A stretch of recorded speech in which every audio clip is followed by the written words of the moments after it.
দাড়িভিটে কড়া বিচারপতি, হাইকোর্টের নির্দেশের পরেও কেন হাজিরা নয় মুখ্য সচিবের, কেন এজলাসে হাজিরা নয় স্বরাষ্ট্র সচিব এডিজি সিআইডি?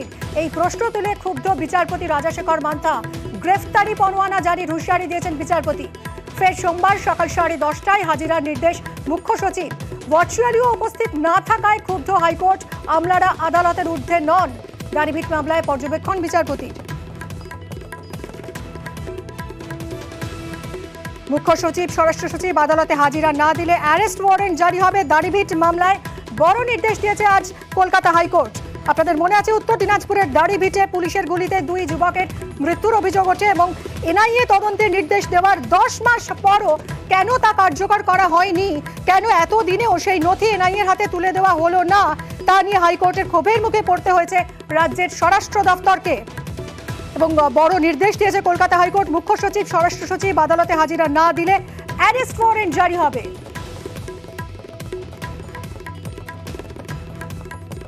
এই মুহূর্তের বড় খবর আপনাদের যেরকম জানাচ্ছিলাম, দাড়িভিটে কড়া বিচারপতি রাজাশেখর মান্থা। হাইকোর্টের নির্দেশের পরেও কেন হাজিরা নয় মুখ্য সচিবের, কেন এজলাসে হাজিরা নয় স্বরাষ্ট্র সচিব এডিজি সিআইডির? এই প্রশ্ন তুলেই ক্ষুব্ধ বিচারপতি রাজাশেখর মান্থা। গ্রেফতারি পরোয়ানা জারির হুঁশিয়ারি দিয়েছেন তিনি।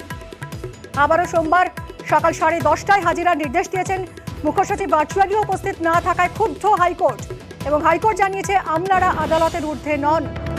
দাড়িভিট মামলায় পর্যবেক্ষণ বিচারপতি রাজাশেখর মান্থার।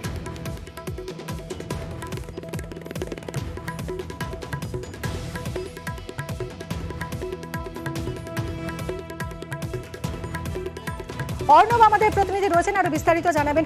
অর্ণব, একটু যদি জানাও আজ হাইকোর্ট ঠিক কি বলেছে, বিচারপতি মান্থা কি বললেন? দেখো, দাড়িভিটের মামলায় এনআইএ তদন্তের নির্দেশ দিয়েছিল কলকাতা হাইকোর্টে বিচারপতি রাজাশেখর মান্থা প্রায় আজ থেকে 11 মাস আগে। কিন্তু সেই তদন্তের নির্দেশ দিলেও এনআইএ কোনো তদন্ত করেনি। উল্টে ডিভিশন বেঞ্চে মামলা রয়েছে এই অজুহাতে সমস্ত প্রক্রিয়ার মুখ বন্ধ রেখেছিল। এই অবস্থায় বিচারপতি রাজাশেখর মান্থা ক্ষুব্ধ হয়ে এই মামলায় আদালত অবমাননার রুল জারি করে।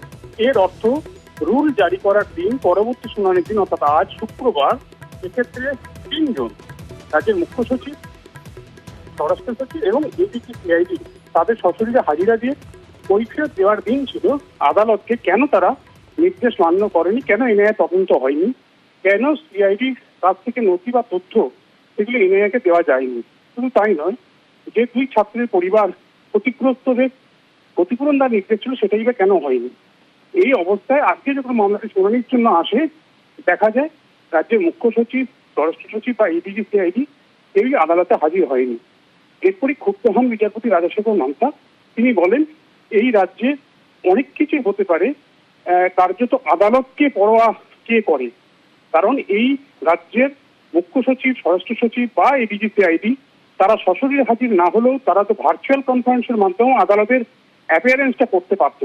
কিন্তু তারা যখন সেটা করছে না, আসলে এই আদালতকে না মেনে আর কি হবে? এই আদালতকে তারা খুব সহজভাবে নিয়েছে।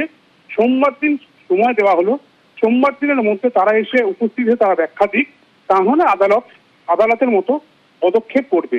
এই জায়গায় তুমি বলে রাখি, যখন ডিভিশন বেঞ্চে মামলা ছিল, ডিভিশন বেঞ্চে প্রধান বিচারপতি ডিভিশন বেঞ্চও কিছুদিন আগেই দাড়িভিটে বিচারপতি রাজাশেখর মান্থার রায় বহাল রেখেছে, কোনো হস্তক্ষেপ করেনি, সেখানে এনআইএ তদন্ত বা ক্ষতিপূরণের নির্দেশ বহাল রেখেছে। এই অবস্থায় প্রচন্ড অস্বস্তিতে পড়ে যায় এক্ষেত্রে নির্দেশ না মেনে সংশ্লিষ্ট কর্তৃপক্ষ, এক্ষেত্রে বিবাদী হিসেবে রাজ্যের মুখ্য সচিব, স্বরাষ্ট্র সচিব, এডিজি সিআইডি। এবং এক্ষেত্রে তোমায় বলে রাখি, যেহেতু ভোটের কাজ চলছে, তাই সেক্ষেত্রে মুখ্য সচিব, স্বরাষ্ট্র সচিব বা তাদের আসার ক্ষেত্রে কিছুটা সমস্যা রয়েছে, এটা রাজ্যের তরফে বলা হলেও এই রাজ্যের আমলারা কার্যত কাউকেই যে পরোয়া করে না, আদালতের নির্দেশ না মেনে সেটাই বুঝিয়ে দিল, এমন কটাক্ষ বা সমালোচনা কিন্তু করেছেন বিচারপতি মান্থা। সোমবার দিন পরবর্তী শুনানি দেওয়া হয়েছে একটা চূড়ান্ত। বেশ অর্ণব, এখন সোমবার মুখ্য সচিব, স্বরাষ্ট্র সচিব, এডিজি সিআইডি তারা হাজিরা দেন কিনা সেটাই এখন দেখার।